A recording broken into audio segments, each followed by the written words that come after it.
आइए, सुनिए, देखिए, समझिए सनातन सत्य। जैसी दृष्टि वैसी सृष्टि, दृष्टि विज्ञान। कुदरत, कुदरती रचना एवं कुदरत के कानून से शाश्वत सुख की प्राप्ति। जोधपुर के परम पूज्य महात्मा उपासक प्रोफेसर डॉक्टर सोहन राज तातेड़ के निर्देशन में सनातन सत्य। जैसी दृष्टि वैसी सृष्टि, दृष्टि विज्ञान।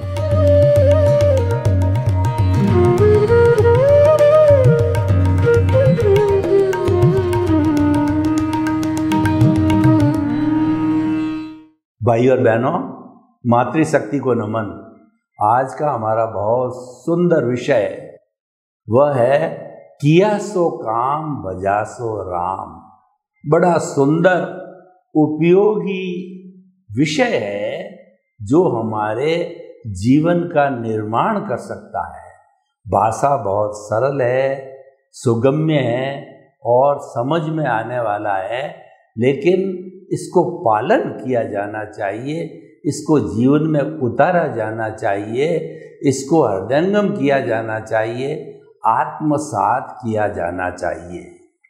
इसका अर्थ क्या हुआ कि जो काम हम कर लेते हैं वह काम हमारा हो जाता है, और जितनी प्रभु की भक्ति कर लेते हैं उतनी हमारी आत्मा उज्जवल हो जाती है। वास्तव में हमारे को ये मनुष्य जीवन मिला है वो हमारी आत्मा को मांझने के लिए, धोने के लिए, उज्जवल करने के लिए, इसके साथ जो कर्म रज लगी हुई है, अज्ञान लगा हुआ है, उस अज्ञान की सफाई के लिए ये जीवन मिला है। प्रभु के अस्तित्व को याद करने के लिए और प्रभु का निरीक्षण, परीक्षण, रियलाइजेशन करने के लिए ये जीवन मिला है। क्योंकि मनुष्य ही एक ऐसा प्राणी है कि वह अधिक से अधिक सेल्फ रियलाइजेशन कर सकता है, पूरा सेल्फ रियलाइजेशन भी कर सकता है। पूरा सेल्फ रियलाइजेशन का मतलब संपूर्ण अज्ञानता का समाप्त होना, और पूरा रियलाइजेशन का मतलब अपने आप को प्राप्त कर लेना, और वह प्योर अवस्था कहलाती है। उसके अंदर एक भी परमाणु जड़ का, अज्ञानता का एक भी परमाणु शेष नहीं रहता है। तब ऐसी आत्मा सिद्ध, बुद्ध और मुक्त बन जाती है, शाश्वत सुख को प्राप्त कर लेती है, ब्लिस को प्राप्त कर लेती है। देखिए, हर व्यक्ति जो जीवन धारण करता है वह जीना चाहता है, मरना कोई नहीं चाहता। छोटा से छोटा एक वायरस है वह भी मरना नहीं चाहता है। मनुष्य तो बहुत बड़ी बात है, और कोई भी जिसने कि जीवन धारण किया है वह तकलीफ नहीं पाना चाहता, कष्ट नहीं पाना चाहता, वो तो सुख पाना चाहता है। परंतु सुख पाना तो हम चाहते हैं, लेकिन सुख पाना हमारे हाथ में नहीं है। ये तो आता है, जाता है, ये तो संजोगों के अधीन है, ये तो कुदरत के अधीन है। और ये सुख हम तभी पा सकते हैं कि पूर्व जन्म के अंदर हम संचित करके आए हैं। गीता के अंदर 3 तरह के कर्म बताए हैं। एक तो क्रियमाण कर्म होता है जो कि कर्म चार्ज किया जाता है। दूसरा संचित कर्म है, चार्ज करने के बाद के अंदर वो कर्म जब इकट्ठे हो जाते हैं, स्टोर हो जाते हैं, वो पकने लग जाते हैं, वो संचित कर्म कहलाते हैं। और तीसरा होता है उदय और प्रारब्ध। जब वो कर्म पक जाते हैं, पकने के कोई भी फल होता है वो पहले पकता है, और पकने के बाद के अंदर वह फल हमको देता है। तो फल देने की जो स्थिति होती है वो प्रारब्ध कहलाती है, उदय कहलाती है। तो इसीलिए ये उदय और प्रारब्ध है हमारे हाथ में नहीं है। वो तो पिछले जन्म की जो ध्वनि है उसकी प्रतिध्वनि है। पिछले जन्म का जो हमने फिल्म बनाई थी वो फिल्म इस जन्म के अंदर खुलती है, और पिछले जन्म के अंदर हमने जो एक्शन किया था इस जन्म के अंदर वो रिएक्शन है। पिछले जन्म में जो हमने भाव कर्म डाले थे वो द्रव्य कर्म के रूप में इस जन्म में उदय और प्रारब्ध है। यानी चाहने से क्या होता है, मैं तो चाहता हूं कि मैं भारत का प्रधानमंत्री बन जाऊं, तो बन सकता हूं क्या? नहीं, प्रयास करता हूं। प्रयास करने से व्यक्ति ऐसा नहीं है कि बनता नहीं है, क्योंकि जो उदय प्रारब्ध को जो है, उदय में और प्रारब्ध में आने के लिए भी प्रयास की आवश्यकता होती है, तो वह किया जाना चाहिए। क्योंकि जो हमारा जो अंदर जो हमारा जो स्वरूप है, उसको प्रकट होने के लिए निमित्त की आवश्यकता होती है। प्रारब्ध तो हमारे भीतर में है, लेकिन अगर निमित्त नहीं मिलता है तो वह प्रकट नहीं हो सकता है। तो हम ये कहना चाहते हैं कि हम जो है सुख और दुख के पलड़े में झूलते रहते हैं। तो हम ये चिंतन करते हैं कि ये रोजमर्रा का ये क्या काम है, कभी सुख आ गया, कभी दुख आ गया, प्रतिक्षण जीवन में सुख दुख आते रहते हैं। हम बोर हो जाते हैं और भगवान से प्रार्थना करते हैं कि हमको तो परमानेंट सुख दो। तो ईश्वर तो क्या करेगा, परमानेंट सुख की प्राप्ति करने के लिए हमको जो है शाश्वत सुख की नींव लगाना पड़ेगा। क्योंकि कोई भी व्यक्ति सहयोगी तो हो सकता है, लेकिन करना आपको खुद ही पड़ेगा। एक कहावत है कि अपने मरे बिना स्वर्ग नहीं मिलता है, यानी अगर मुझे स्वर्ग में जाना है तो मुझे मरना पड़ेगा, जिंदा मैं स्वर्ग में नहीं जा सकता हूँ। इसीलिए व्यक्ति को खुद चलना पड़ेगा। गुरु होते हैं वो अपने पथ दर्शक होते हैं, वो रास्ता बता देते हैं, लेकिन चलना अपन को पड़ेगा। तो इसीलिए जो है वो आज का जो हमारा ये एपिसोड है कि जो है किया सो काम भजा सो राम, बहुत ही सुंदर बात है। यानी कोई भी काम पूरा हो जाता है तो पूरा होने के बाद हम कहते हैं कि ये व्यवस्थित है, यानी ये काम संपन्न हो गया। अगर हमने खाली सोचा ही है और वो काम चालू ही नहीं किया तो वो काम संपन्न कहाँ से होगा? वो तो मन की बात मन में ही रह जाएगी। इसीलिए कहा गया है कि काल करे सो आज कर, और आज करे सो अब, और पल में प्रलय होएगी बहुरी करेगा कब। आपने कोरोना देखा, कोरोना में अच्छे अच्छे दिग्गज, अच्छे अच्छे जो कहना चाहिए स्वस्थ व्यक्ति, अच्छे अच्छे पहलवान चले गए। उन्होंने तो बहुत कुछ सोच रखा होगा कि मैं ये करूँगा, ऐसा करना है, ऐसी उनकी प्लानिंग बहुत लंबी रही होगी, लेकिन वो प्लानिंग वो पूरी नहीं हो पाई, क्योंकि उन्होंने जो है उसको क्रियान्विति का रूप नहीं दिया। इसीलिए हम इस विषय के माध्यम से ये कहना चाहते हैं कि जो जो प्रायोरिटी के काम हैं वो फर्स्ट सेकंड थर्ड प्रायोरिटी बना करके उसको शीघ्र करो। इसीलिए कहा गया कि शुभस्य शीघ्रम, कोई भी अच्छा कार्य जो आपने सोच रखा है इसको जल्दी कर डालो, क्योंकि अगला क्षण आए या न आए, क्योंकि कल तो कभी आता ही नहीं है। Yesterday has gone away, tomorrow never exists. The moment of the present is with you to do something. जो वर्तमान का क्षण है यही काम करने का क्षण है, क्योंकि कल कभी आता नहीं। हम कल की बात करें, कल जब आता है तो आज बन जाता है, तो कल का कोई अस्तित्व नहीं। और भूतकाल में और भविष्य के अंदर तो स्मृति और कल्पना से कोई भी कार्य होता नहीं है, ये तो मात्र हमारा एक मूल्यांकन होता है। स्मृति और कल्पना तो एक समीक्षा के रूप में की जाती है, लेकिन जो कार्य किया जाता है वो वर्तमान में किया जाता है। कुछ लोग जो आलसी होते हैं वो कहते हैं कि आज करे सो काल कर, और काल करे सो परसों। इतनी जल्दी क्या पड़ी है, अभी जीना है बरसों। अरे इतनी जल्दी तुम हड़बड़ाहट क्यों कर रहा है? अभी तो जो है कई वर्षों तक जीना है। ऐसा व्यक्ति कौन कह सकता है जिसने कि 3 शर्तें 3 MOU कर लिए हो? पहला जो है उसकी मृत्यु के साथ मित्रता हो गई हो कि मृत्यु उसका कुछ नहीं बिगाड़ेगी।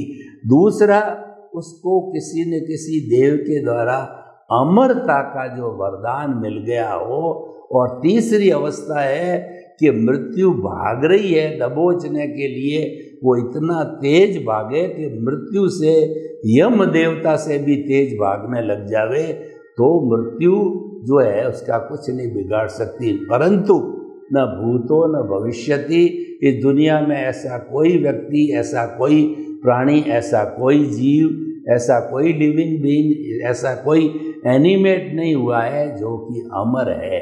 अमर अजर तो हमारी जो भीतर विराजमान है वो आत्मा है। वो भूत भविष्य वर्तमान में वो अजर अमर रहती है, लेकिन वो अज्ञानता के वशीभूत जो है वो नए नए शरीर धारण करती है। गीता में कहा गया है कि आत्मा जैसे व्यक्ति जो है जीर्ण शीर्ण जब उसके वस्त्र हो जाते हैं तो उसको त्याग देते हैं, फेंक देते हैं, उसी तरह से आयुष्य के अधीन जब मनुष्य का शरीर जीर्ण शीर्ण हो जाता है और आयुष्य पूरा होता है तो आत्मा उस शरीर को छोड़ करके जो नए आयुष्य का बंध होता है, जैसे भाव कॉजल बॉडी बन के आती है नए जन्म की, उस जगह जा कर के वो जन्म लेती है। तो भाई और बहनों, बहुत ही सुंदर सूत्र है, किया सो काम भजा सो राम।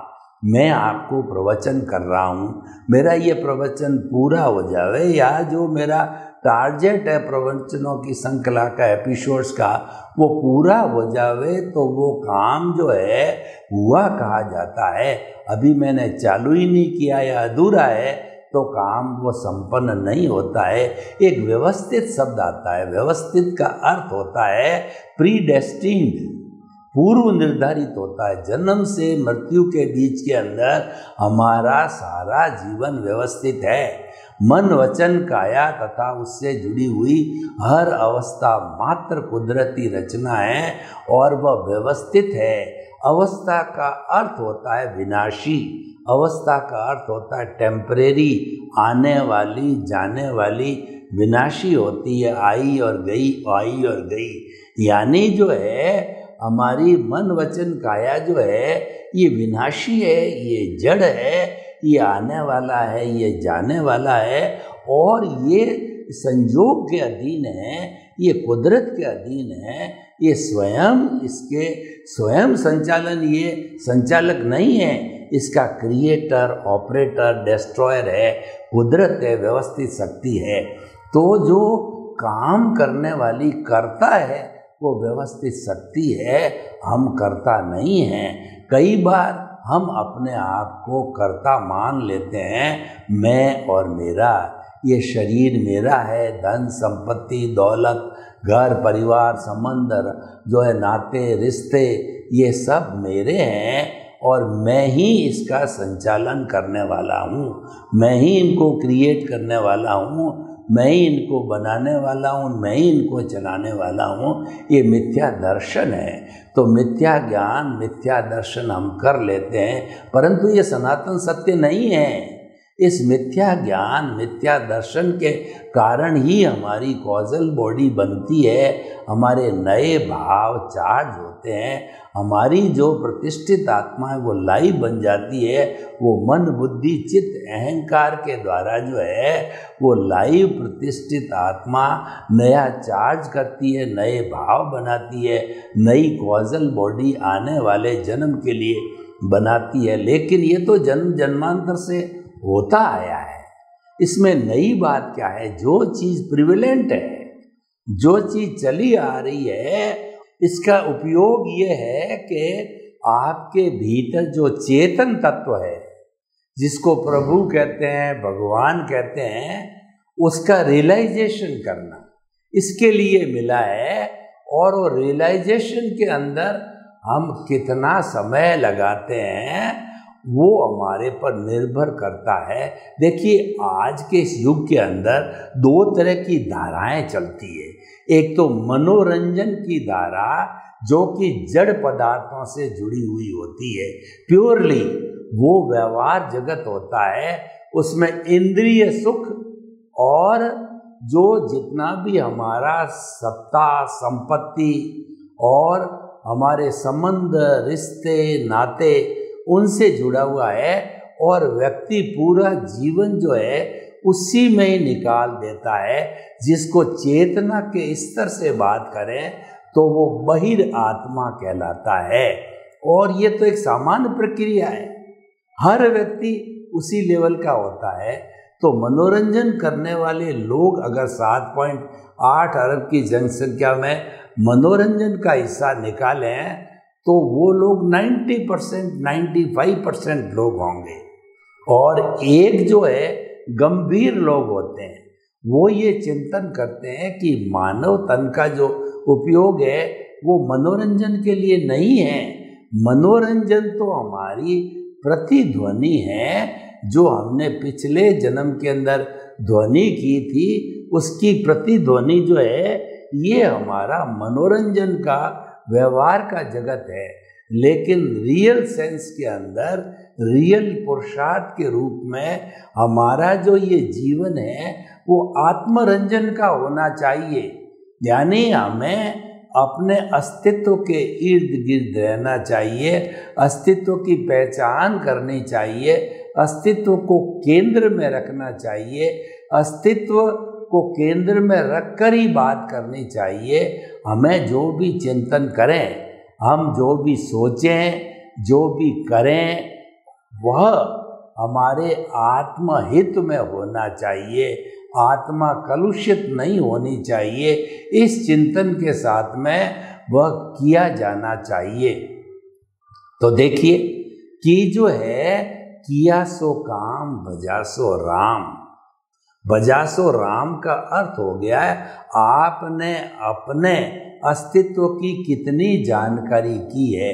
और अस्तित्व की जानकारी करने के लिए आपको कहीं बाहर झांकने की जरूरत नहीं है, कोई पढ़ने की जरूरत नहीं है, किसी साधन की जरूरत नहीं है।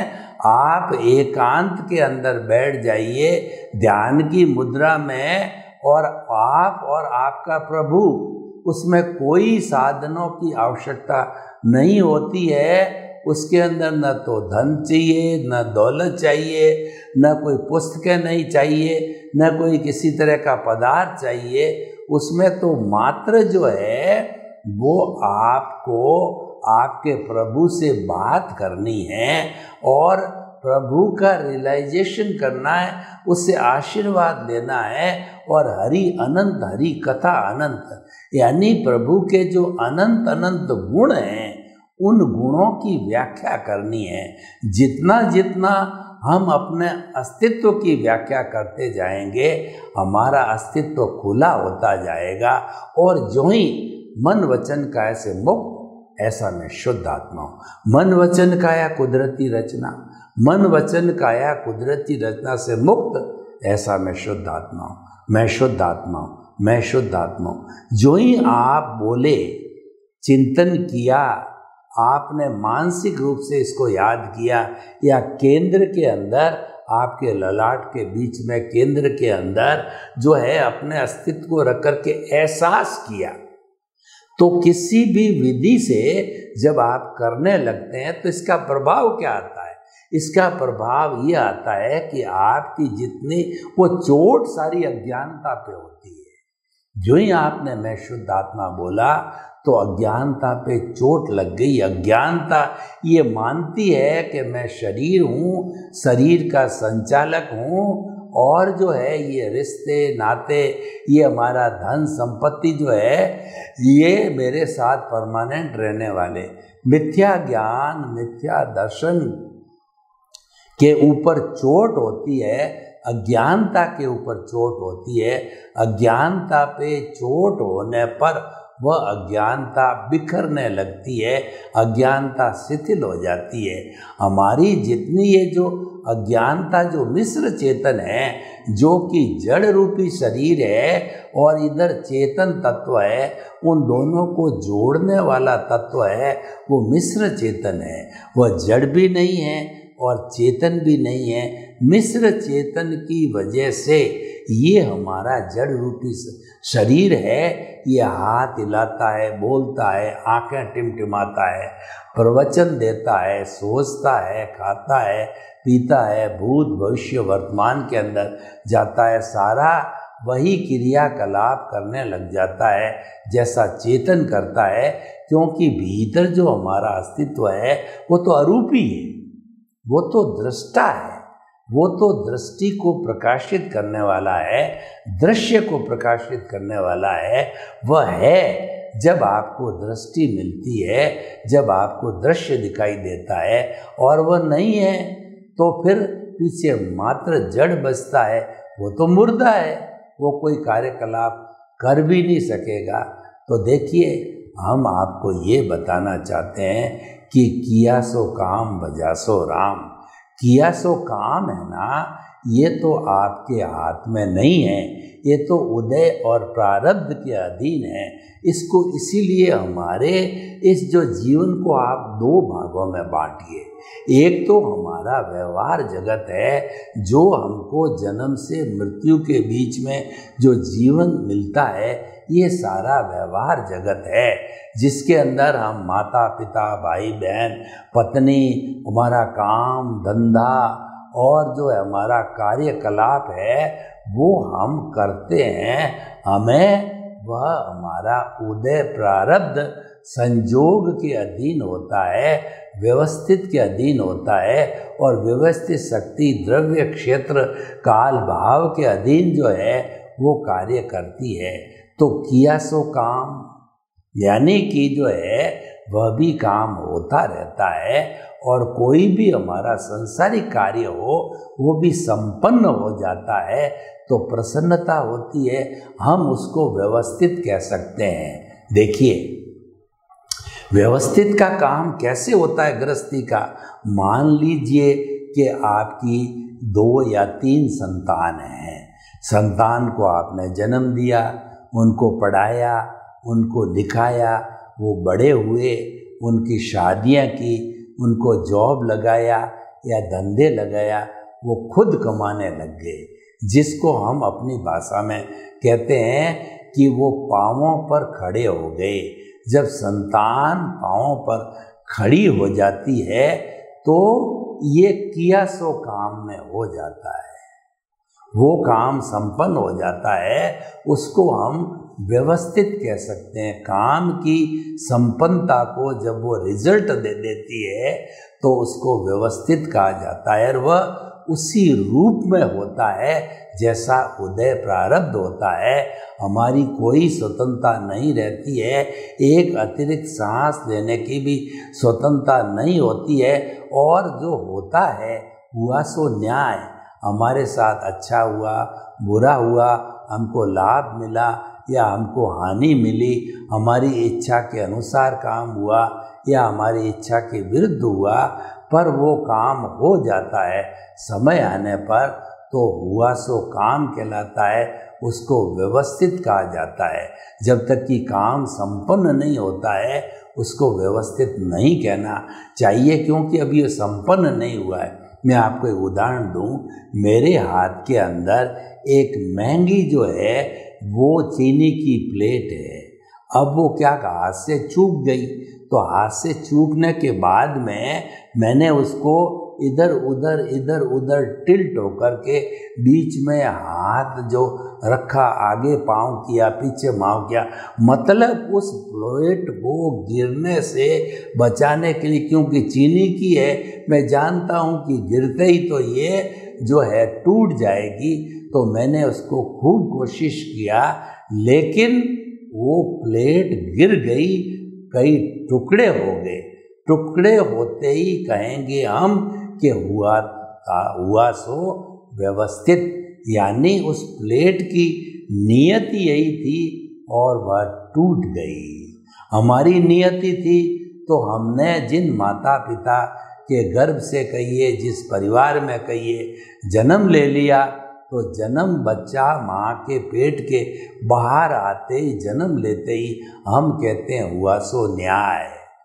तो हम वो कहते हैं कि जो है ये व्यवस्थित हुआ, पेट में है तो उसको हम व्यवस्थित नहीं कह सकते हैं, क्योंकि पता नहीं कि वो जिंदा रहेगा या क्या होगा उसका, हम कह नहीं सकते। काम की संपन्नता को व्यवस्थित कहते हैं, और उस समय में हम कह सकते हैं कि इसका द्रव्य क्षेत्र काल भाव, काल स्वभाव, कर्म पुरुषार्थ, नियति ऐसी थी तो वह हो गया।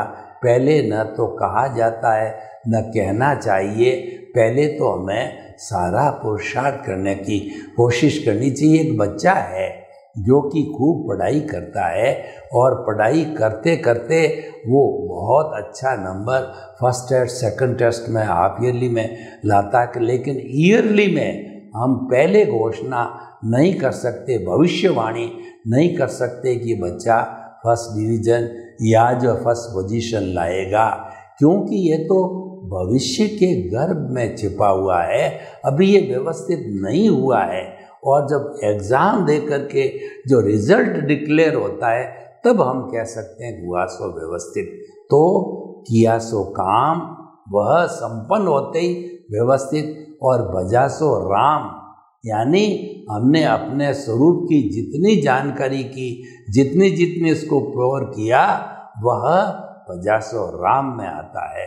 तो इस तरीके से सर्वे भवन्तु सुखिनः, सर्वे सन्तु निरामया, लोक के सब जीवों को सुख मिले, शांति मिले, आनंद मिले, प्रेम मिले, सौहार्द मिले, सबका भला हो, कल्याण हो। ओम शांति।